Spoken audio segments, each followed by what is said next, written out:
በእነዚህ ጥቂት ሳምንታት ውስጥ ልንማር ያሰብኩት የኤፌሶንን መልእክት በክርስቶስ መመረጥ የሚል ሐሳብ የኤፌሶንን መልእክት እንድንማማር አስባለሁ። በክርስቶስ መመረጥ እና እነዚህን ጥቂት ቀናቶች ጥቂት ሳምንታት ማክሰኞ እግዚአብሔር በረደን መጠን የእግዚአብሔርን ጥልቅ ፍቅር ታላቅ የእግዚአብሔርን የማዳን ኃይል የእግዚአብሔርን ጥልቅ ፍቅር የምንረዳበት መጽሐፍ ነውና የኤፌሶን መጽሐፍ ለዛሬ እግዚአብሔር የሚሰጠንን ደግሞ ጥቂት ቁጥሮች እስቲ አንብበን አረፍ እንላለን። ሁላችንም በእግሮቻችን እንቆምና ጥቂት ቁጥሮች ለዛሬ የሚሆነንን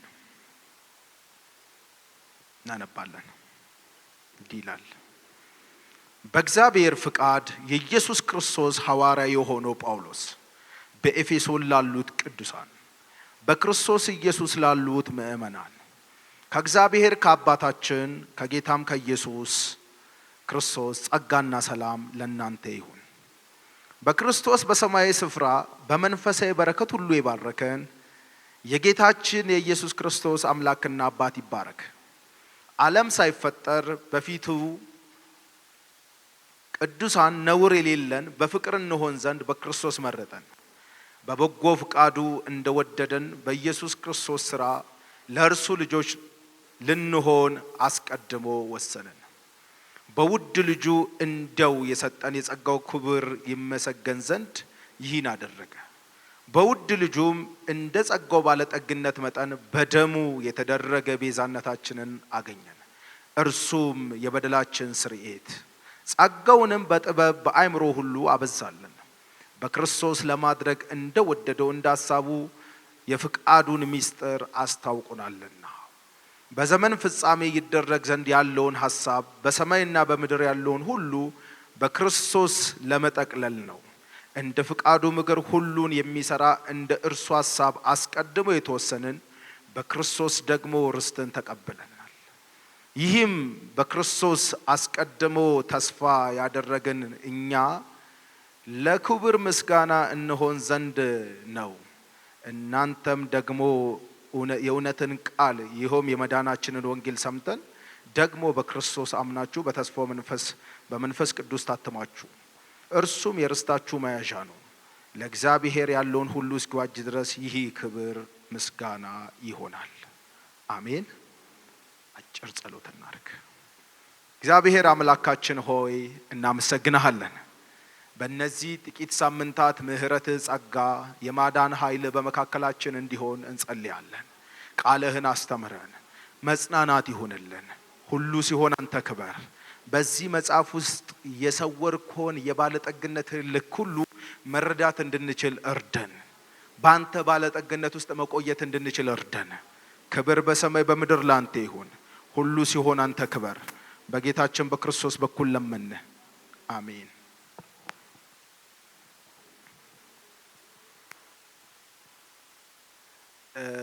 ዛሬ የተወሰኑ ቁጥሮችን የእግዚአብሔር መንፈስ ባስተማረን ልክ እናያለን ማለት ነው።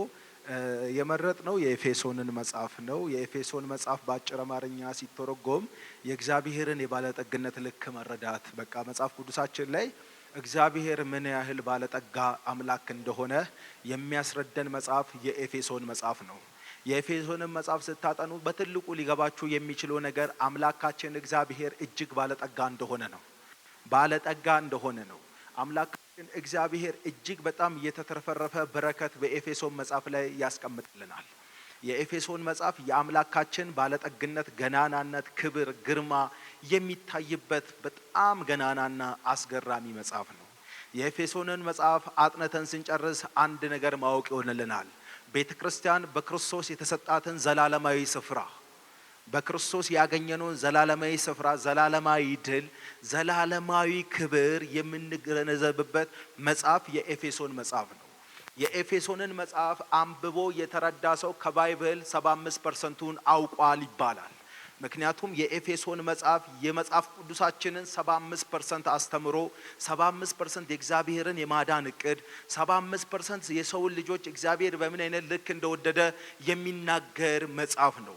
ስለዚህ የኤፌሶንን መጽሐፍ አጥንተን ስንጨርስ በትልቁ የምናቀው በክርስቶስ የተቀመጥንበትን ዘላለማዊ ስፍራና ያለንን ክብር እግዚአብሔር ምን ያህል እንዳከበረን በምድር ላይ ብንኖርም በዘላለማዊ መወደድ እንደተወደድን የምንገነዘብበት መጽሐፍ ነው። አሜን። ስለዚህ የኤፌሶን መጽሐፍን ከመረዳታችን ወይም ወደ ኤፌሶን መጽሐፍ ከመግባታችን በፊት የኤፌሶን ከተማና የኤፌሶን ቤተክርስቲያን ማናት? የኤፌሶን ቤተክርስቲያን በሐዋርያው በቅዱስ ጳውሎስ የተመሰረተች ጢሞቴዎስ መጋቢ ሆኖ ያገለገለባት ወንጌላዊ ዮሐንስ ደግሞ እስከ ለተሞት ወይም እስከ ስራቱ ድረስ እዛች ቤተክርስቲያን መጋቢ ሆኖ ያገለገለባት ከጌታ ሐዋርያት መካከል በነ ዮሐንስ የተገለገለች በትልቁ ሐዋርያ ደግሞ በጳውሎስ ተመስርታ ጢሞቴዎስ መጋቢ ሆኖ ያገለገላት እቺ ቤተክርስቲያን ማናት? በጥቂቱ ስለዚህ ቤተክርስቲያንና መጽሐፍ ቅዱሳችንን በደንብ መረዳት እንድንችል ስለ ኤፌሶን ከተማ በደንብ እናወራ። ይሄ የኤፌሶን ከተማ ተብሎ የሚታወቀው በአሁኗ ቱርክ የሚገኝ የቱርክ ሶስተኛ አዝሚር የምትባል ከተማ አካባቢ ያለች ትንሽዬ ቦታ ናት። እቺ አዝሚር የምትባለው ቦታ በሮም በኤሲያ አውራጃ ያለች ከተማ ናት።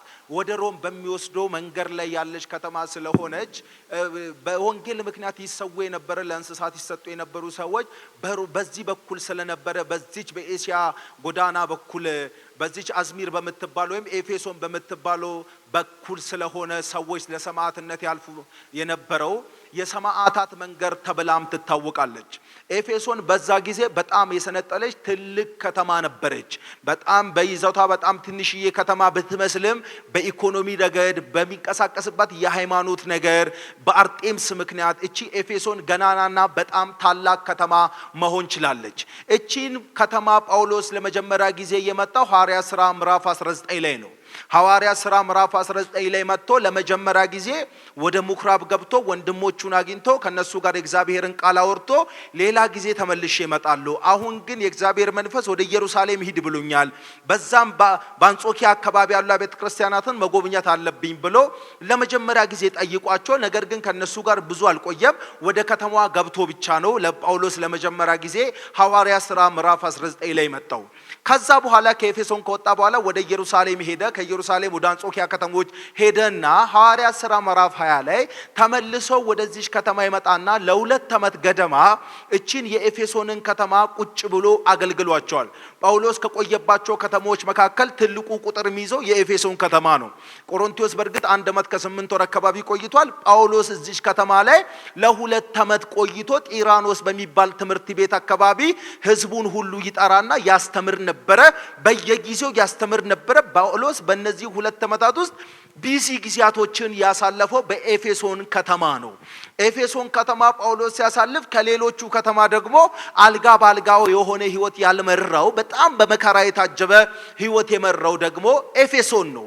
ኤፌሶን እንደነገርኳችሁ በጣም ትልቅ ከተማ ነበረች። በኤሲያ አውራጃ ያለች አዝሚር በአሁኗ ቱርክ አዝሚር የምትባል ከተማ የቱርክ ሶስተኛ ዋና ከተማ የሆነች ከተማ ናት። እዛ ከተማ ውስጥ ደግሞ ይመለክ የነበረ አንድ ትልቅ ጣዖት አለ። ሮሞቹ ዲያና የሚሉት የዛ አካባቢ ሰዎች ደግሞ አርጤምስ የሚሉት ትልቅ ጣዖት ይመለክ ነበረ። እቺ ጣዖት የምትታወቀው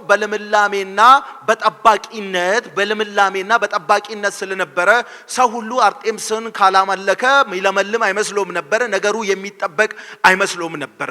ኤፌሶን ከተማ ቴሪቶሪ ላይ ይገዛ የነበረው ስፒሪት ምን አይነት ነው? ኤፌሶን መጽሐፍ ምዕራፍ 2 ላይ በአየር ላይ እንዳለው አለቃ መንፈስ ትመላለሱ ነበር የሚለው የኤፌሶን አለቃ መንፈስ የአርጤምስስ መንፈስ ነው። ይሄ የአርጤምስስ መንፈስ በጣም ትልቅ ቤተ መቅደስ ነበር። እዛ የአርጤምስስ ቤተ መቅደስ ኤፌሶን ከተማ ከ50 ያላነሱ ጣዖታት ይመለኩ ነበር። ከነዚህ ከ50 በላይ ደግሞ ይመለኩ የነበሩ ጣዖታት መካከል እቺ አርጤምስ ዋነኛይቱና የኤፌሶን ከተማ ሰዎች ሁሉ ያመልኳት የነበረች ጣዖት ናት። የሚገርማችሁ የኤፌሶን ትልቁ የገቢ ምንጭ የነበረው የአርጤምስስ ቤተ መቅደስ ነው። ሰዎች በየዓመቱ በሺህ የሚቆጠሩ ሰዎች ወደ አርጤምስስ ቤተ መቅደስ ይመጣሉ። የአርጤምስስን ቤተ መቅደስ ለመጎብኘት ይመጣሉ። የሰላም ጠባቂ የልምላሜ ተደርጋ ትቆጠር ነበር። የሚገርማችሁ ነገር የኤፌሶን ከተማ ውስጥ ይኖሩ የነበሩ ሰዎች ከሌላ ግዛት ውስጥ ያሉ ሰዎች ሁሉ አስፈሪ ናቸው፣ ለኛ ስጋት ናቸው። ምድር ሁሉ በክፉ ተይዛለች። እኛ ግን በአርጤምስስ ከለላ ውስጥ ስለሆነም በቂ ጥበቃለን ብሎ ከሌላ ምድር ይመጡ የነበሩ ሰዎችን በሙሉ እንደ ክፉ ይቆጥሯቸው ነበር። የአርጤምስስ ቤተ መቅደስ በጣም ከባድ ነበር። በወቅቱ ከነበሩ የሮም እቺ ከተማ በዚህ ጊዜ የሮም ቀኝ ግዛት ውስጥ የነበረች ከተማ ናት። የሮም ቀኝ ግዛት ውስጥ የነበረች ከተማ ብትሆንም እቺ ከተማ አርጤምስስ ትመለክ የነበረው በዝሙት ስለሆነ የከተማዋ ዋነኛ የገቢ ምንጭ እቺ አርጤምስስ ነበረች። ስለዚህ መንግስትን በአይነ ቁራኛ ይከታተላት የነበረ በአካባቢ የነበሩ ግዛቶችም ሁሉ ከነ ጴርጋሞን ጀምሮ ከነ ቆሮንቶስ አጎራባሽ ክልል ላይ ከነበሩ ከተማዎች ከነበሩ እነ ጴርጋሞን እነ ቆላሲስ እነ ቆሮንቶስ ጀምሮ ወደዚህ ወደ አርጤምስስ ወይም ዲያና ወደ ተባለችው ጣዖት ይሳቡ ነበር። ስለዚህ የኤፌሶን የአየር ላይ አለቃው መንፈስ አርጤምስስ ይባላል። ጳውሎስ ወደዚህ ከተማ ሲገባ ማንም አላወቀውም ነበር። የሚገርማችሁ ጳውሎስ ወደ የትኛውም ከተማ ሲገባ ማንም ይሄ ጳውሎስ ነው አይሉም ነበር። ከዛ ከተማ ሲወጣ ነው ጳውሎስ ማን እንደሆነ የሚታወቀው። ምክንያቱም ጳውሎስ ደቃቅ ነበር። አንድ ጊዜ እንደውም ትዝ የሚላችሁ ከሆነ ደብድቦት ሊገሉት ሲሉ እንደውም ምን አደረጉ? ወንድሞች አሁንም ሊያጠፉት ሲመጡ በዘንቢል አድርጎ ወደ ሌላኛው ከተማ እንዳሻገሩትና በግንቡ እንዳዘለሉት ሁላችሁም የምታውቁት ታሪክ ነው።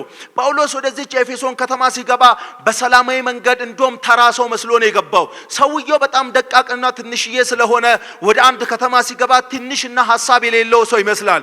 ነገር ግን ከተማ ውስጥ ሲቆይና ሲወጣ ጳውሎስ አሸባሪ ነው፣ ጳውሎስ በመንግስት የሚፈለግ ወንጀለኛ ይሆናል። ለምንድነው ሰውየው ሌላ ነገር ተናግሮ ከተማ ይጥፋ ይውደም ብሎ ሳይሆን ይሄ አምላክ ስተት ነው ብሎ ስለሚናገርና የሚታየውን ሁሉ ጨፍልቆ የማይታይ አንድ በዘላለም ውስጥ ተደብቆ የኖረ ነገር ግን በስጋ ቤተልሔም የተገለጠውን አምላክ ይሰብክ ስለነበረ ሰው ሁሉ እንደ ወንጀለኛ ይቆጥሮ ነበር። ሰዎች ይወላችሁ በሐሳባችሁ ሲለኳችሁ ደስ ይበላችሁ። ምክንያቱም ልትናገሩ የምትችሉት ሐሳብ ዘላለም የማይዙ ሐሳብ ነው። እስቲ በደንብ አድርጋችሁ አሜን በሉኝ። አይታችኋል። ጳውሎስ ወደ ኤፌሶን ሲገባ ተራሶ ነበር። ከከተማው ሲወጣ ግን አነጋጋሪ ሰው ነው። ሌላ አሸባሪ ሆኖ ከተማ አቃጥሎ አጥፍቶ ሳይሆን የሚናገረው ሐሳብ በሰው አእምሮ ሊገመት አይችልም ነበር። በሰው አእምሮ ሊገመት አይችልም ነበር። ወዳጆቼ ኢየሱስን ስታወሩት ወይ ለሰዎች ትልቅ መልስ ናችሁ ወይ ሰዎች ለትልቅ ጥያቄ ናችሁ። በምድር ላይ የማንንም ስም ጠርታችሁ ጦርነት አይነሳም። የኢየሱስም ስም ጠርታችሁ ግን ጦርነት ይበጠበጣል፣ አገር ይቃወጥ፣ በቃ ይነሳል። ለምን? ኢየሱስ ወይ ትልቅ ጥያቄ ነው ወይ ትልቅ መልስ ነው። አይታችኋል። ኢየሱስ ወይ መልስ ነው ወይ ጥያቄ ነው፣ ወይ እረፍት ነው ወይ ኩነኔ ነው። በቃ ኢየሱስ ለኛ እረፍት ነው። ይኸውላችሁ በሮማውያን ላይ አንድ ጳውሎስ ሮሜ መጽሐፍ ላይ አንድ ጥቅስ ይጠቅሳል። ይሄ ወንጌል አለ በእኛ ላይ የሕይወት ሽታ በጠላቶቻችን ላይ ደግሞ የሞት ሽታ ነው አለ። አይታችኋል። አንዱ ወንጌል በእኛና በጠላቶቻችን ሰፈር ሁለት ሽታ አለው። ለኛ የሕይወት ሽታ ነው፣ ለጠላቶቻችን ደግሞ የሞት ሽታ ነው። ይሄን ጳውሎስ ሮማውያን ለጦርነት ሲዘጋጁ ከሚጠቀሙት አንዱ ስልት የተወሰደ ቃል ነው። ሮማውያን ለጦርነት ሲዘጋጁ አንድ ነገር ያደርጋሉ። ወደ ጠላቶቻቸው ምድር አንድ ሽታ ይለቃሉ። ወደ ጠላቶቻቸው ምድር አየሩ ላይ አንድ ሽታ ይለቃሉ። ያ ሽታ በሮማውያንና በጠላቶቻቸው መንደር ሁለት ትርጉም አለው። አንድ ሽታ ነው። ሮማውያን ልክ ሽታው ሲለቀቅ ሰማይ ላይ ወታደሮችን ሮምን ለመርዳት ሮምን ገናና መሆኗን ለማሳየት ጠላቶቻቸውን ለማጥፋት ተነስተዋል ይላሉ። ጠላቶቻቸው መንደር ላይ ደግሞ ሞት እየመጣ እንደሆነ ይሸታቸዋል። ጠላቶቻቸው መንደር ላይ ሞት እየመጣ እንደሆነ ይሸታቸዋል። ለዚህ ነው ጳውሎስ እንዲህ አለ፣ ለሚኖሩት የሕይወት ሽታ ለሚሞቱት ደግሞ የሞት ሽታ ነን አለ። አንዱ ሽታ በእናንተና በጠላት ሰፈር ሁለት አይነት ትርጉም አለው። ለሚቀበሉት የሕይወት ሽታ፣ ለሚቃወሙት ደግሞ የሞት ሽታ ነው። በቃ ኢየሱስ ጌታ ነው። እስቲ በደንብ አድርጋችሁ አሜን በሉኝ። ጳውሎስ ልክ እንደዛ ነው ያደረገው። በቃ ይገባ ኢየሱስ ወይ ኩነኔ ነው ወይ እረፍት ምክንያት ነው። ወይ ኩነኔ ነው ወይ እረፍት ምክንያት ነው ኢየሱስ። ጳውሎስ እዚህ ከተማ ሲገባ ለሁለት ዓመት ጢራኖስ ትምህርት ቤት አካባቢ ቁጭ ብሎ ሲያስተምር ከተማው በሙሉ ሼክ አደረገ። ከተማውን በአንደኛው ጳውሎስ ከተማ ኤፌሶን ከተማ ገብቶ የበጠበጠው የአንጥረኛው ዲሜጥሮስን የገቢ ምንጭ ነው። አንጥረኛው ዲሜጥሮስ የአርጤምስስን ምስል በብር እየቀረጸ ለሰው ሁሉ ለጣዖት እንትኖች ሁሉ ይሽጥ ስለነበረ ትልቁ የገቢ ምንጭ አርጤምስስ ነበረች። ምክንያቱም የሷን ምስል እየቀረጸ ነበረ የሚሽጠው። በዚህ ምክንያት ጳውሎስ ላይ አስነሳ፣ ጦርነት አስነሳ። አርጤምስስን እያጠፋ ነው። ይሄ ሰውዬ እንዲህ ያስተማረ ከቀጠለ ታላቂቷ አርጤምስስ ትወድማለች ብሎ ህዝቡን ሁሉ አስነሳ። ለአርጤምስስ በጣም ተጨንቆ ሳይሆን የገቢ ምንጩ በወንጌል ምክንያት እየቀነሰ ስለነበረ ወንጌል አንድ ከከተማ ከገባ ደግሞ መብዛት ህግ ስለሆነ አይታችኋል። ጳውሎስ ኤፌሶን ሲገባ ብቻውን ነው የገባው። ነገር ግን ከኤፌሶን ሲወጣ መጽሐፍ ቅዱሳችን ላይ ወላችሁ በኋላ ስለ ኤፌሶን ቤተክርስቲያን ስነግራችሁ ራእይ ጋር ወስዳችኋለሁ። መጽሐፍ ቅዱሳችን ላይ በጣም ብርቱ ከነበሩ ቤተክርስቲያኖች አንዱ የኤፌሶን ቤተክርስቲያን ነው። ለምን? ጳውሎስ እዛ ከተማ ቁጭ ብሎ የአርጤምስስን ቤተ መቅደስ እየተቃወመ የአርጤምስስን ቤተ መቅደስ እየታወቀ ከተማውን ገዝቶ የነበረውን መንፈስ እየተቃወመ አንድ አምላክ ብቻ ነው የሰበከው፣ እርሱም የናዝሬቱ ኢየሱስን ብቻ። ይኸውላችሁ ጳውሎስ የሆነ ከተማ ገብቶ ሐሳብ አይቀይርም። ጳውሎስ እስር ቤት ገብቶ ሐሳብ አይቀይርም። ስለዚህ እቺ የኤፌሶን ቤተክርስቲያን እንዲህ ባለ ነውጥ ውስጥ የተመሰረተች ቤተክርስቲያን ናት። ስለዚህ ጳውሎስ ከዚህ ከተማ ከሁለት ዓመት በኋላ ሲወጣ ጢሞቴዎስን መጋቢ አድርጎ ሽማግሌ መርጦ አልቅሶ ተሰናበታቸውና ወጣ። ይሄን ደብዳቤ ጳውሎስ ጽፍላቸው ቤቱ ላይ ባኞ ቤት ውስጥ ሻወር እየወሰደ ወይም ጥሩ መኝታ ክፍል ውስጥ ሆኖ ሳይሆን ሮም እስር ቤት ሆኖ የጻፈው ደብዳቤ ነው። ይሄ የሮም የኤፌሶን ደብዳቤ ከጳውሎስ ሌሎች መልእክቶች ሁሉ የሚለየው አሁን ለምሳሌ የቆሮንቶስን መጽሐፍ ጳውሎስ ይጽፍላቸው ከቀለዌ ቤተሰብ የደረሰው ኢንፎርሜሽን አለ። እዛ የጣዖትን ስጋ የሚበሉ ሰዎች ነበሩ ተብሎ ኢንፎርሜሽን ደርሷቸዋል። ሚስቶች አይገዙም የሚል ኢንፎርሜሽን ደርሷቸዋል። የአባቱ ሚስት ያገባ ሰው ነበረ ብሏቸዋል። ብዙ ኢንፎርሜሽን ስለነበረ ከኢንፎርሜሽን ተነስቶ የቆሮንቶስን መልእክት ጻፈ። ገላትያንም የጻፈው በሐሰተኛ አስተማሪዎች መገረዝን መጨመር አለባችሁ ድነት ላይ።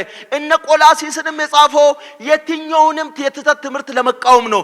ኤፌሶንን ግን ለኤፌሶን ተደራሲያን ወይም እቺን ዟሪ ደብዳቤ ሲጽፍ የስተትን ትምህርት ለመቃወም ከሆነ ኢንፎርሜሽን ተነስቶ ሳይሆን የጻፈው የእግዚአብሔርን የባለጠግነት ልክ የኤፌሶን አብያተ ክርስቲያናት እንዲረዱ ነው የጻፈው። እግዚአብሔር ምን ያህል ባለጠጋ እንደሆነ ቀጥሎ ባሉ ቁጥሮች ላይ እንመለከታለን። ቅድም እንደነገርኳችሁ እቺ የኤፌሶን ቤተክርስቲያን በዛ ዘመን በጣም ትልቅና ገናና ከተማ ነበረች። 25000 ሰው የሚይዝ በዚህ ዘመን የአዲስ አበባ ስታዲየምን የሚያክል ስታዲየም ነበራት። ወደብ የነበራት ከተማ ናት። እጅግ በጣም ባለጠጋ ከተማ፣ በአርጤክስስ መንፈስ ስር ትተዳደር የነበረ ከኤዥያ ከተሞች መካከል ግንባር ቀደሟ ከተማ ናት። እዚህ ከተማ ጳውሎስ ለሁለት ዓመት ቆይቶ እቺን ቤተክርስቲያን መሰረተ። እቺን ቤተክርስቲያን ከመሰረተ በኋላ ራእይ መጽሐፍ ላይ ስለዚህ ቤተክርስቲያን ትዝ ይላችኋል። ራእይ መጽሐፍ ምዕራፍ 2 ላይ እንዲህ አለ፣ ድካምህንና ስራህን አውቃለሁ። እቺ ቤተክርስቲያን እግዚአብሔር ድካምህንና ስራህን አውቃለሁ ብሎ የመሰከረላት ቤተክርስቲያን ናት። ነገር ግን ትልቁን ነገር ጥተሃል። የቀድሞ ፍቅርህ ምን ብለሃል? ጥለሃል። ከወዴት እንደወደክ አስብ። በጣም ብዙ ማደንቅልህ ነገር አለ፣ ድካም አለ፣ በጣም ትጋታ አለ። ነገር ግን ዋናውን ጥለሃል አለ። ነገር ግን አሁንም የሚያደንቅልህ ነገር አለ።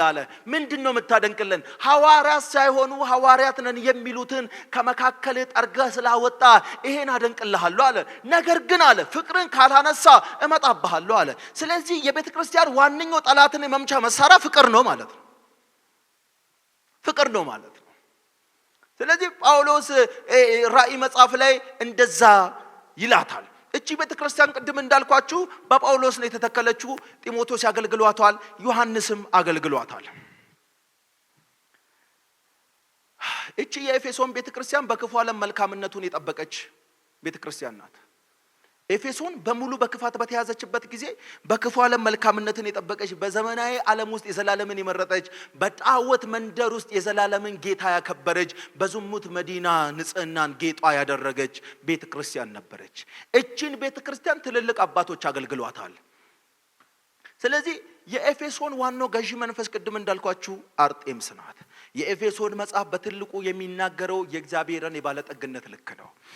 አሁን ወደ መጽሐፉ ሐሳብ እንምጣ። የኤፌሶን መጽሐፍ በ60 ዓመተ ምህረት የተጻፈ የእስር ቤት ደብዳቤ ተብሎ ይታወቃል። የእስር ቤት ደብዳቤ ተብሎ ይታወቃል። ስፔሲፊክሊ ተደርጎ ለአንዲት ቤተክርስቲያን የተጻፈ ሳይሆን ኤፌሶን አካባቢ ላሉ ቤተክርስቲያናት በሙሉ የተጻፈ ስለነበረ ተዘዋዋሪ ደብዳቤ ተብሎ ይታወቃል። ታውቃላችሁ፣ የኤፌሶንን መጽሐፍ ስታጠኑ አንድ ነገር በግልጽ ልትረዱ ይገባል። ዘፍጥረት መጽሐፍ ምዕራፍ 1 ሲጀምር እንዲህ ይላል፣ የእግዚአብሔርን ሥራ ያወራል።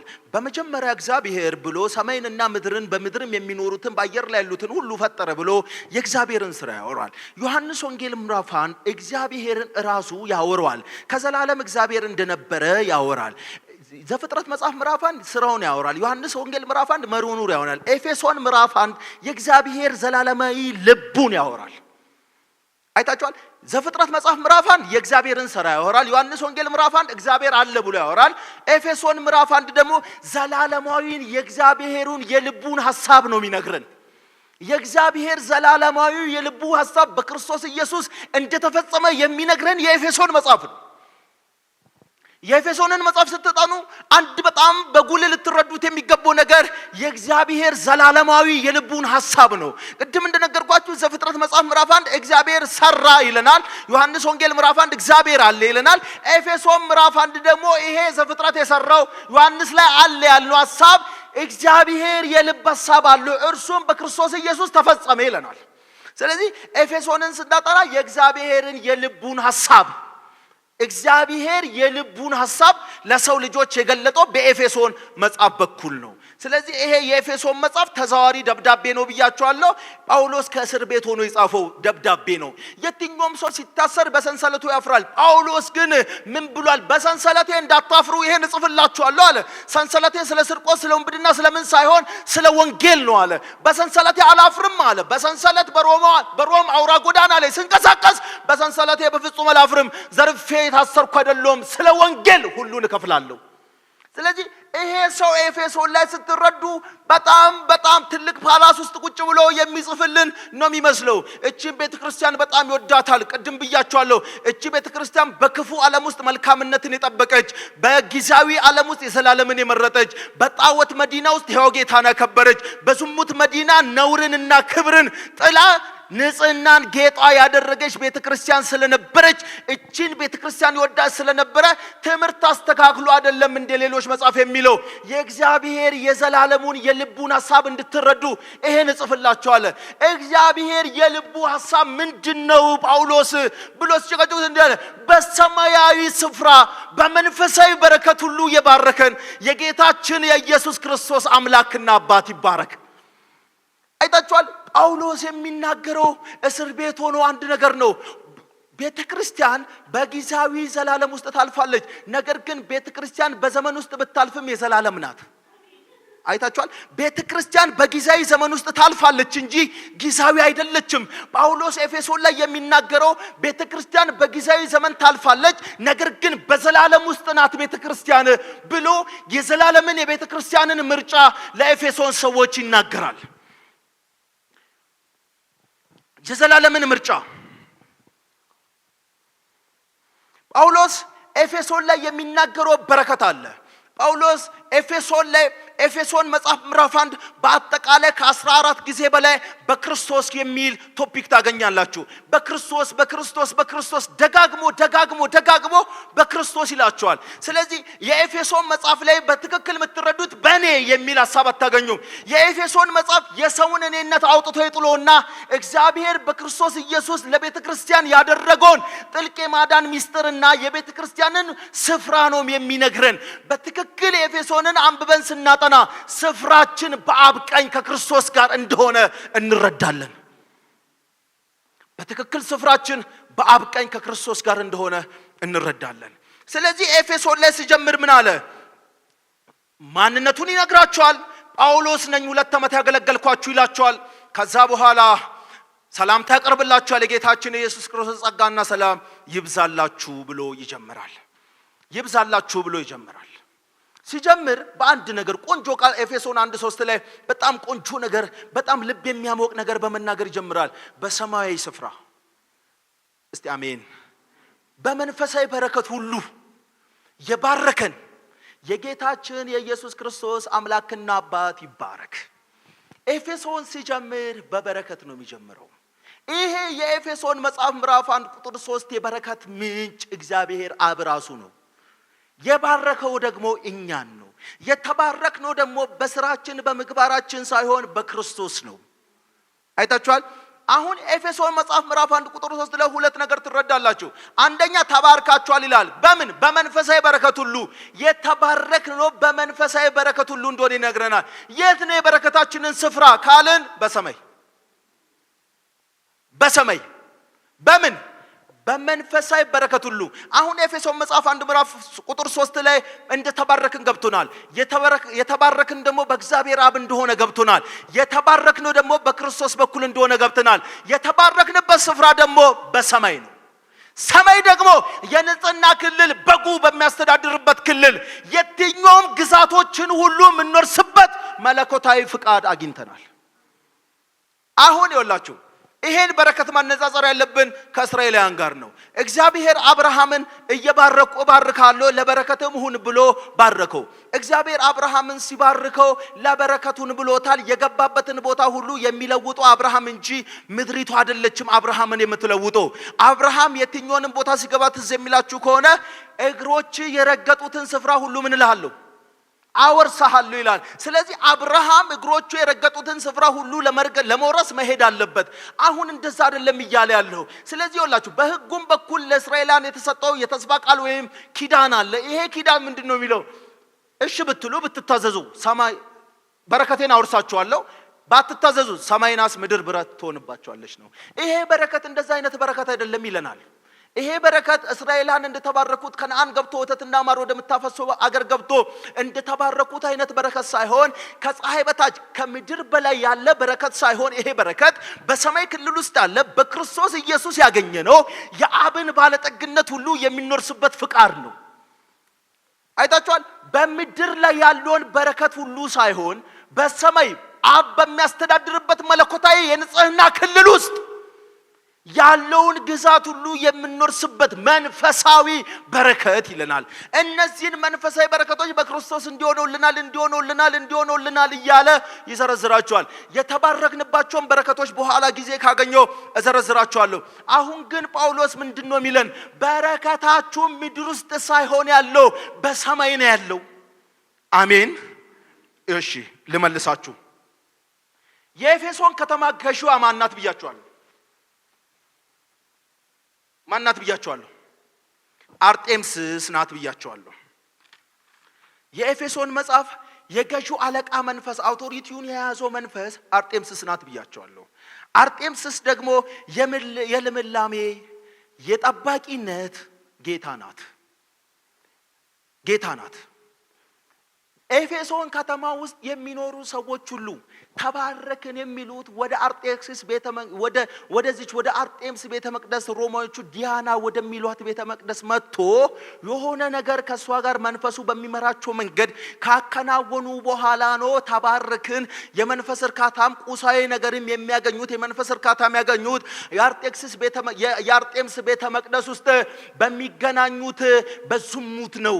እዚህ ከተማ ውስጥ ትልቁ የመንፈስ እርካታና የመንፈስ እረፍት ያለው የአርጤምስስ ቤተ መቅደስ ውስጥ መጥቶ በማረፍ ነው። እዛ ውስጥ የመንፈስ እርካታና የመንፈስ በረከት አሎ ተብሎ ይታመን ስለነበረ እጅግ በጣም ብዙ ሺህ ሰው በየዓመቱ ወደ አርጤምስስ ቤተ መቅደስ ይመጣል።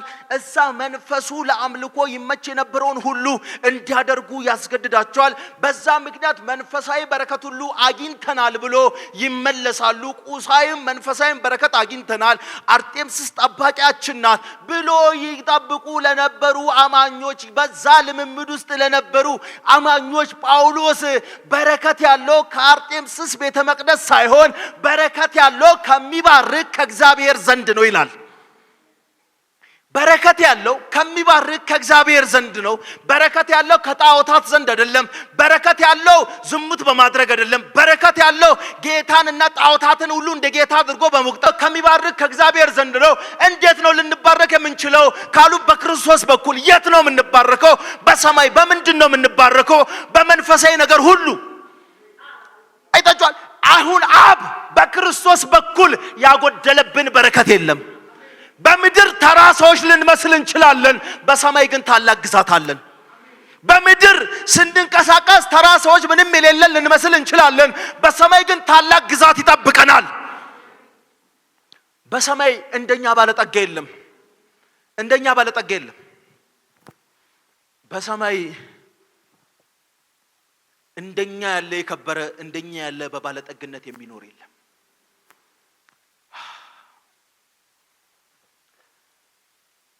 ባረከን አለ። ባረከን። በቃ አብ በክርስቶስ ባረከን፣ በክርስቶስ ባረከን። የቀራ ነገር የለም አለ። አብ ምን ያህል ባለጠጋ እንደሆነ የምታውቁት፣ ሳይጎልብን ባርኮን አልጎደለበትም።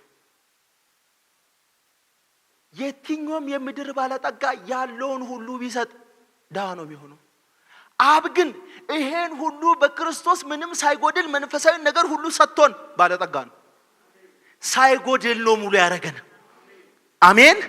አብ ሁሉን ሲሰጠን ጎሎበት ሳይሆን እየሰጠን ሙሉ ነው የሚኖር። አሜን። በመንፈሳዊ ነገር ሁሉ ባረከን ብሎ ጎደለበት አይልም፣ ጎደለበት አይልም። ትዝ ይላችኋል። ያ የተካፈለው ልጅ ከአባቱ ተካፍሎ ሄዶ የአባቱን እኩሌታ ወስዶ ሄዶ ጨረሰ ይላል። አባቱ ያን ሁሉ ሎሌ ያን ሁሉ ሰው እየመገበ እየበዛ ሄደ። አይታችኋል። አባት አካፍሎ እንኳን አያልቅበትም። ምክንያቱም መገኛ ነው አባት። አብ መገኛ ስለሆነ ትዝ ይላችኋል። ዘፍጥረት መጽሐፍ ላይ መጽሐፍ ሲናገር እንዲህ ይላል። የአብርሃም ሎሌ ለይስሐቅ ሚስት ፍለጋ ሄዶ መንገድ ላይ ርብቃን አገኛትና እንዳለ የአባትሽን ቤት አሳየኛል። ሄደ። ወደ አባት ቤት ገባ፣ ወደ ባቱኤል ቤት ገባ እና ላባንም አገኛቸው። እንዲህ አለ፣ ለምን መጣ ሲሉት ለአንድ ጉዳይ ነው የመጣሁት አለ። አባታችንን አብርሃም እግዚአብሔር ባረከው አገነነው አለ። አባታችንን አብርሃምን እግዚአብሔር ባረከው አገነነው፣ እጅግ በጣም ባለጠጋ አደረገው። በምድሪቱ ላይ አለ የሚባል ሰው ሆነ። ነገር ግን ልጅ አልነበረውም። በስተርጅና ከሚስቱ ከሳራ ወንድ ልጅ ወለደ። ከዛ ሳሉት በጣም ይሰማሉ። ከዛ ሲሉ ያለውን ሁሉ ለዚህ ልጅ ሰጠው አለ። ያለውን ሁሉ ሰጠው አለ። ከዛስ በቃ ይሄ ልጅ ደግሞ ሚስት ያስፈልገዋል አለ። ከዛ ርብቃ ያላየችው ይስሐቅን ወደደችው። አላየችውም፣ እየመሰከሩላት ነው፣ እየተመሰከረ ነው። ስለ ይስሐቅ ስትሰማ፣ ስለ አባት ባለጠግነት ስትሰማ፣ ለልጁ ሁሉን እንደሰጣ ስትሰማ የቤተሰቦቹ ጆሮ ሁሉ ቆመ። ታዲያ ምን ይጠበቃል? ልሂድ አለች። ያላየችውን ይስሐቅን ሎሌው ከሚያወራው ነገር ተነስታ ወደደችው። አሁን ያላየነውን አብን እንድንወዱ ያደረገን፣ ያላየነውን ባለጠግነት እንድንወድ ያደረገን፣ ያላወቅነውን ዓለም እንዲገባን ያደረገ መንፈስ ቅዱስ የተባረከ ይሁን። የይስሐቅ ሎሌ አንድም ቦታ ላይ እኔ አይልም፣ አንድም ቦታ ላይ እኔ አይልም። አብ ባለጠጋ ነው ይለናል። አሁንም መንፈስ ቅዱስ በክርስቶስ በኩል ባረከን ይለናል። ባርኮን አልጎደለም፣ አልጎደለም። ወራጋዶ ሴለባርዲጋ ዳጋዳ ለባራባስ ሪጋልዳላዶን የሚገዳስ ፓስተር የከትምህርት መንፈስ እየወጣው ነው ዛሬ። ኢየሱስ ጌታ ነው፣ ኢየሱስ ጌታ ነው። እስቲ አንድ ጊዜ አሜን በሉ። እስቲ ድገሙና እስቲ አሜን በሉ። እስቲ አብ ሁሉን ሰጠን፣ ጎደለበት አልጎደለበትም። አብርሃም ለይስሐቅ ሁሉን ሰጠው፣ ባዶ ሆነ አልሆነም፣ አልሆነም፣ ባዶ አልሆነም። ሁሉን ሰጠው አለ፣ ሁሉን ሰጠው አለ። ሙሽሪት ያላየችው ሙሽራ አይቼ ማላቆም ሙሽሬን ኢየሱስን እንድወደው ያደረገኝ መንፈስ ቅዱስ፣ ይመጣል ብዬ እንዳምን ያደረገኝ መንፈስ ቅዱስ፣ በዛ ትልቅ ባለጠግነት አለ፣ በአባት ዘንድ ቤት አላችሁ ብሎ የነገረን መንፈስ ቅዱስ። ኢየሱስ ጌታ ነው። ባረከን አለ። እንዴት ባረከን? በክርስቶስ ኢየሱስ በኩል ባረከን። በምን ባረከን? በመንፈሳዊ ነገር ሁሉ ባረከን። ወዳጆቼ ከአሁን ልንባረክ ከሚገባን የጎደለብን አብሰስቶ ያስቀረብን ነገር የለም። አሁን በክርስቶስ ከሙላቱ ዓለም ተካፍለናል። አሁን በክርስቶስ በኩል የጎደለብን የበረከት አይነት የለም። በመንፈሳዊ ነገር ሁሉ ካለ ይኸውላችሁ፣ በምድራዊ ነገር ሁሉ ካለ ምድራዊ ነገር ውስጥ ሀብት አለ፣ ጤንነት አለ፣ ቤት አለ፣ መኪና አለ፣ ቢልዲንጎች አሉ። ሁሉ ነገር በምድራዊ ነገር ካለ ሁሉ ነገር ምድር ውስጥ አለ ማለት ነው። አሁን በመንፈሳዊ ዓለም ካለ በጉ ባለበት ከተማ ብዙ በረከት አለ ማለት ነው። አሁን በዛ የጎደለ ይኸውላችሁ፣ ይሄ በረከት ከፀሐይ በታች ከምድር በላይ እንዳለ አይነት በረከት ሳይሆን የሰው አይን ያላየው የሰው ጆሮ ያልሰማው እግዚአብሔር ለሚወዱት ያዘጋጀው አይነት በረከት ነው። ወዳጆቼ በክርስቶስ አብ ሁሉን ሰጥቷቸዋል። ለዚህ ነው ሮሜ 8 ላይ እንደው ልጁን ከሰጠው ከልጁ ጋር ሌላውን እንዲያው ይኸውላችሁ፣ የአብ ትልቁ ስጦታ ልጁ ነው። አና በሉ እስቲ ደገፍ በሉና ስሙ። የአብ ትልቁና ውዱ ብቸኛው ስጦታ ልጁ ነው። አብ ልጁን ከሰጣ ሌላውን እንዲሁ ነው። አይታችኋል? ሌላው እንዲሁ በቃ ኢየሱስ ላይ ከጨከነ፣ ኢየሱስን ለኛ ስጦታ አድርጎ ለመስጣት ኢየሱስ ላይ ከጨከነ አብ ሌላውን ደግሞ እንዲሁ ይሰጠናል። ስለዚህ እንድትይዙልኝ ፈልጋለሁ። አርጤምስስ ገዢ ናት እዛ ቶሮቶሪ ላይ። አርጤምስስ አስተዳዳሪ ናት። ሰዎች አርጤምስስን እንትን ይላሉ። እቺ ኤፌሶን ቤተክርስቲያን ግን በክፉ ዓለም መልካምነቱን የጠበቀች፣ በጣዖት መዲና ሕያው ጌታን ያከበረች፣ በጊዜያዊ ዓለም ውስጥ የዘላለምን የመረጠች፣ በዝሙት መዲና ንጽህናን ጌጧ ያደረገች ቤተክርስቲያን በጳውሎስ ተተክላ በጢሞቴዎስ መጋቢነት ተገልግላ ዮሐንስ ሰማዕት እስኪሆን ድረስ እዛ ተገልግሏል። የሚገርማችሁ ነገር እቺ ኤፌሶን ከተማ ገናና ከተማ ናት። ዮሐንስ ራእይን፣ ዮሐንስ ወንጌልን፣ ዮሐንስ መልእክቶችን ሁሉ የጻፈልን የዚህ ቤተክርስቲያን መጋቢ ሆኖ ነው። ስለዚህ እቺ ቤተክርስቲያን ታሪካዊና ገናና ከተማ ናት። እዚህ ከተማ ውስጥ ይገባና ጳውሎስ እንዲህ ይላል፣ በመንፈሳዊ በረከት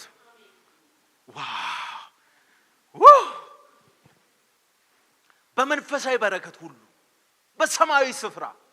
ወዳጆቼ በምድር ላይ 200 ካሬ አተን የተንከራተትነውን እኛ በሰማይ ግዛት አላችሁ ሲለን ባይብል፣ በሰማይ ታላቅ ሀብት አላችሁ ሲለን፣ በምድር ላይ እንዲህ እየተንከራተትን እየኖርን ላለን ለኛ በሰማይ ግን ተጽናኑ፣ ታላቅ ግዛት አላችሁ። በምድር ቢጎልባችሁ በሰማይ ግን የሚጎልባችሁ በረከት የለም። አብ በክርስቶስ በኩል በመንፈሳዊ በረከት ሁሉ እጅግ ባለጠጎች እንድትሆኑ አድርጓቸዋል ይላል። እኔ እንዴት እኮ እየተጽናናው እንደማስተምር እንዴት እየተጽናናው። ከዛ መንፈሳዊ በረከቶቹን ሲጠቅስ እንዲህ ይላል፣ ዓለም ሳይፈጠር በፊቱ ቅዱሳን ነውር የሌለን አድርጎ በክርስቶስ ኢየሱስ መረጠን። አንዱን መንፈሳዊ በረከት ይኸው፣ አንዱ መንፈሳዊ በረከት ይሄ ነው። ይሄ መንፈሳዊ በረከት ምን ይላል? ዓለም ሳይፈጠር ቁጥር 4 እኔ አሁን እንድትይዙ የምፈልገው በክርስቶስ። አሁን ቅድም በማን ተባረክን? በሰማይ ስፍራ በማን ተባረክን? እስቲ በክርስቶስ በሉ። በክርስቶስ ምን ብለናል? በክርስቶስ ተባርከናል ይልና ቁጥር 4 ደግሞ በክርስቶስ ተመርጠናል። አይታችኋል? ኤፌሶን መጽሐፍ ምዕራፍ 1 ቁጥር 3 በክርስቶስ በሰማይ ስፍራ ለምትጽፉ በሰማይ ስፍራ በመንፈሳዊ በረከት ሁሉ በክርስቶስ ተባርካቸዋል። አሁን ይሄ በረከት በማንነቴ የተባረኩት አይደለም። ይሄ በረከት አብ ከዘላለም ዘመን በፊት ለኔና ለናንተ ለቤተ ክርስቲያን ያዘጋጀው በረከት ነው። ይሄን በረከት በትጋት አትወርሶም። ይሄን በረከት በምጽዋት አትወርሶም። ይሄን በረከት በክርስቶስ ነው የምትወርሰው። ለዚህ በረከት ቁልፉ አካል ክርስቶስ ነው። በክርስቶስ ይለናል። ሁለተኛ ይሄ ጳውሎስ መንፈሳዊ በረከት ምን አይነት ነው ስንለው እንዲህ አለ፣ ዓለም ሳይፈጠር በፊቱ ቅዱሳን። ቆይ ስሙኝ፣ በፊቱ ምን ነውር የሌለን ቅዱስ። እዚህ ቦታ ላይ ቅዱሳን፣ በፊቱ ቅዱሳን ነውር የሌለን የሚለው ቃል የተሻለ ሳይሆን እንከን አልባ በፊቱ የተሻለ ሰው ጥሩ ሰው ሳይሆን አልፎ አልፎ የሚሳሳት ሰው ሳይሆን እንከን አልባ ንጹህ ሰው። አሁን ይሄን እያለ ያለው ማን ነው? አብ። በማን? በክርስቶስ። ዓለም ሳይፈጠር ነውር የሌለን ነቀፋ የሌለን አድርጎ በክርስቶስ መረጠን፣ በፍቅር እንሆን ዘንድ በክርስቶስ መረጠን ይላል። ወደ ኢዮብ መጽሐፍ ልውሰዳችሁ። ኢዮብ መጽሐፍ ላይ ኢዮብን አንድ ጥያቄ ጠየቁት። ሰማያት በእግዚአብሔር ፊት ንጹህ አይደሉም፣ መላእክትንም ስንፍና ይከሳቸዋል። ታዲያ ትል የሆነው የሰው ልጅ በእግዚአብሔር ፊት እንዴት ንጹህ ሊሆን ይችላል አሉት። ኢዮብ ምላሹ ይችላል አለ? አላለም። ኃይል የሌለው ምንኛ ረዳው፣ አቅም የሌለው ምንኛ አቅም ሆንክለት፣ ጥበብ የሌለው ምንኛ ብዙ ጥበብ ገለጥክለት አለ። አሁን ይኸውላችሁ ሰማይ በእግዚአብሔር ፊት ንጹህ አይደሉም፣ መላእክትም ሰነፎች ናቸው፣ በእግዚአብሔር ፊት ስንፍና ይከሳቸዋል። ታዲያ ትል የሆነው በምድር ላይ የሚንቀሳቀሰው ይሄ ሰው ልጅ ከዘላለም ዘመን በፊት እንዴት እግዚአብሔር በሱ ፊት ንጹህ አደረገው? ይሄ ጥያቄ ነው። አያችሁ ሰማይ በእግዚአብሔር አይኖች ቀጥታ ነው የሚታዩት። በእግዚአብሔር የጽድቅ አይኖች ሁሉ ፍጥረት ሲታይ እንከን የማይገኝበት ፍጥረት የለም። መላእክትም መቅረቢያ የላቸውም። አሁን መላእክት በክርስቶስ አልታዩም፣ ሰማይ በክርስቶስ አልታየም። እኛ ዓለም ሳይፈጠር በሱ ፊት ጻድቅ እንድንሆን የተደረግነው በማንነታችን ሳይሆን በክርስቶስ። አይታዩ መላእክት መቅረቢያ ስለሌላቸው ስንፍና ይከሳቸዋል። ሰማይም መቅረቢያ ስለሌለው ንጹህ አይደሉም። እኛ ግን በክርስቶስ ስለሆነ እንከን አልባ አድርጎ ይኸውላችሁ ስሙኝ፣ ዓለም ሳይፈጠር ይኸውላችሁ የአይሁድ የሕግ መምህራን እነ ጆሲፈስ ምርጫን የሚጀምሩት ከአብርሃም ነው። የእግዚአብሔር ዘላለማዊና ሉዓላዊ ምርጫ ተጀመረ የሚሉት እግዚአብሔር ቅዱሱ እግዚአብሔር ጣዖት የሚመለክበት ኡር ከላዳን ምድር መጥቶ አንድ አብርሃም የሚባል ሰው ጠራ፣ አወጣው፣ ወደ ተስፋይቷ ምድርም ወሰደው። ከዛችም እስራኤል የሚባል ሕዝብ አወጣ። አብርሃምንም ባረኮ፣ እያበዛም አበዛው፣ በስተርጅና ልጅ ሰጠው። ይሄ የእግዚአብሔር ዘላለማዊ ምርጫ የጀመረው ይላሉ የአይሁድ ታሪክ አስተማሪዎች እነ ጆሲፈስ ምርጫ የጀመረው ከአብርሃም ነው ይላሉ። ጳውሎስ ግን ምርጫ የጀመረው ከአብርሃም ሳይሆን ዓለም ሳይፈጠር ሰማይ ሳይዘረጋ ምድር ሳይመሰረት ቃና አንድ ተብሎ ሳይጀመር ጨረቃ በሌሊት ሳይሰነጥል ፀሐይ በቀን ሳያበራ አዳምና ሔዋን በእግዚአብሔር ፊት ሳይመላለሱ ሙሴ የሕጉን መጽሐፍ ሳይቀበል ኖህ መርከቢቷን ሳይሰራ ኢየሱስ ሳይወለድ ደቀ መዛሙርቱ ከገሊላ ሳይወጡ እግዚአብሔር ከዘላለም በፊት በክርስቶስ ነውር የሌለን አድርጎ መረጠን ይላል። ምርጫ የጀመረው የእግዚአብሔር ዘላለማዊና ሉዓላዊ ምርጫ የጀመረው ከዘፍጥረት 12 ሳይሆን ከቅድመ ዓለም ነው። ስለዚህ ዛሬ እዚህ የተሰበሰባችሁ ሰዎች ትላንት የተመረጣችሁ ሳትሆኑ ከዘላለም በፊት እግዚአብሔር ሰማይ ሳይመጣ ምድር ሳይዘረጋ አዳምና ሔዋን ሳይመጡ ሁሉ ዓለም ሳይፈጠር በፊቱ ቅዱስ ነውር የሌለባችሁ በፍቅር ትሆኑ ዘንድ በክርስቶስ ኢየሱስ መረጣችሁ። ይሄ እንዴት ያለ በረከት ነው! እንዴት ያለ ባለጠግነት ነው! እስቲ አንድ ጊዜ እስቲ አሜን በሉ። እስቲ በዚህ በረከት ተባርክ ያለው የሚል ሰው እስቲ አሜን ይበል። እስቲ የአይሁድ የታሪክ አስተማሪዎችን እነ ጆሲፈስን ጳውሎስ ይሞግታቸዋል። ምርጫ የጀመረው ከአብርሃም አይደለም፣ ያዕቆብን ወደድኩ የሰውን ጠላው ከሚለውም አይደለም አለ። ዓለም ሳይፈጠር ምን አይነት ልብ የሚያሞቃል ነው! ዓለም ሳይፈጠር በፊቱ ቅዱሳን ነውር ደግሞ የሌለብን አድርጎ በክርስቶስ። ወዳጆቼ እንኳን አሁን ዓለም ሳይፈጠርም የተመረጥኩት በክርስቶስ። ዓለም ሳይፈጠርም የሰው ልጅ በማንነቱ አልተመረጠም። ዓለም ሳይፈጠርም የሰው ልጅ በጽድቁ አልተመረጠም። ዓለም ሳይፈጠር ገና ዘፍጥረት ላይ ሳይወርቁም እግዚአብሔር በክርስቶስ መረጠን። በክርስቶስ መረጠን። ይሄ የእግዚአብሔር ዘላለማዊ ምርጫ ነው። ከየት ጀምሮ መረጥከን? ከዘላለም ወዳጆቼ እናንተ የተመረጣችሁ ጊዜ ሰማይ አልነበረም፣ ምድርም አልነበረችም። አዳምና ሔዋን አልተፈጠሩም። በእግዚአብሔር ፊት መመላለስ አልጀመሩም። ቀን አንድ ተብሎ አልጀመረም። ፀሐይ በቀን ጨረቃ በሌሊት አላበሩም። ኖህ መርከቢቷን አልሰራም። ሙሴ የሕጉን መጽሐፍ አልተቀበለም። ኢየሱስ አልተወለደም። ደቀ መዛሙርቱም ወንጌልን ሊሰብኩ ከገሊላ አልወጡም ነበር። ይሄ ሁሉ ሳይሆን እግዚአብሔር በክርስቶስ ኢየሱስ ከዘላለም በፊት ዓለም ሳይመጣ ከቅድመ ዓለም በፊት መረጠን። ስለዚህ ቅድም ለዚህ ነው ዘፍጥረት መጽሐፍ ስለ ስራው ያወራል። ዮሐንስ ወንጌል ስለ መኖሩ ያወራል። ኤፌሶን ደግሞ ስለ አብ ልብ ያወራል። ልብ ውስጥ ያለውን የተትረፈረፈ በረከት በክርስቶስ በኩል ለቤተ ክርስቲያን ሰጥቷታል። አሁን ቤተ ክርስቲያን ድሃ ትመስላለች፣ እጅግም ባለጠጋ ናት። በሰማይ ግዛት አላት። ስለዚህ የኤፌሶን መጽሐፍን ለመተርጎም እንዲመቸኝ ለሁለት እንክፈለው። ኤፌሶን መጽሐፍ ምዕራፍ 1 እስከ ምዕራፍ 3 ድረስ እግዚአብሔር በክርስቶስ ያስቀመጠን ሰማያዊ ስፍራ በክርስቶስ የሆነው ነው። ከምዕራፍ 3 ደግሞ እስከ ምዕራፍ 6 ከ4 እስከ 6 ደግሞ በክርስቶስ የሆነው ሰማያዊ ስፍራ ላይ ግዛት ያለው ሰው በምድር ላይ እንዴት ይኖራል የሚለው ነው። ኤፌሶንን መጽሐፍ ዋሽማኒ በ3 ይከፍለዋል። የመጀመሪያው መጽሐፍ መራመድ ይለዋል። የመጀመሪያው ፓርት ዋሽማኒ የቻይናዊ ጻፊ ዋሽማኒ የኤፌሶንን መጽሐፍ ሲተረጎም መጀመሪያ መቀመጥ ይላል፣ በአብ ቀኝ። ሁለተኛ መራመድ ነው ይላል።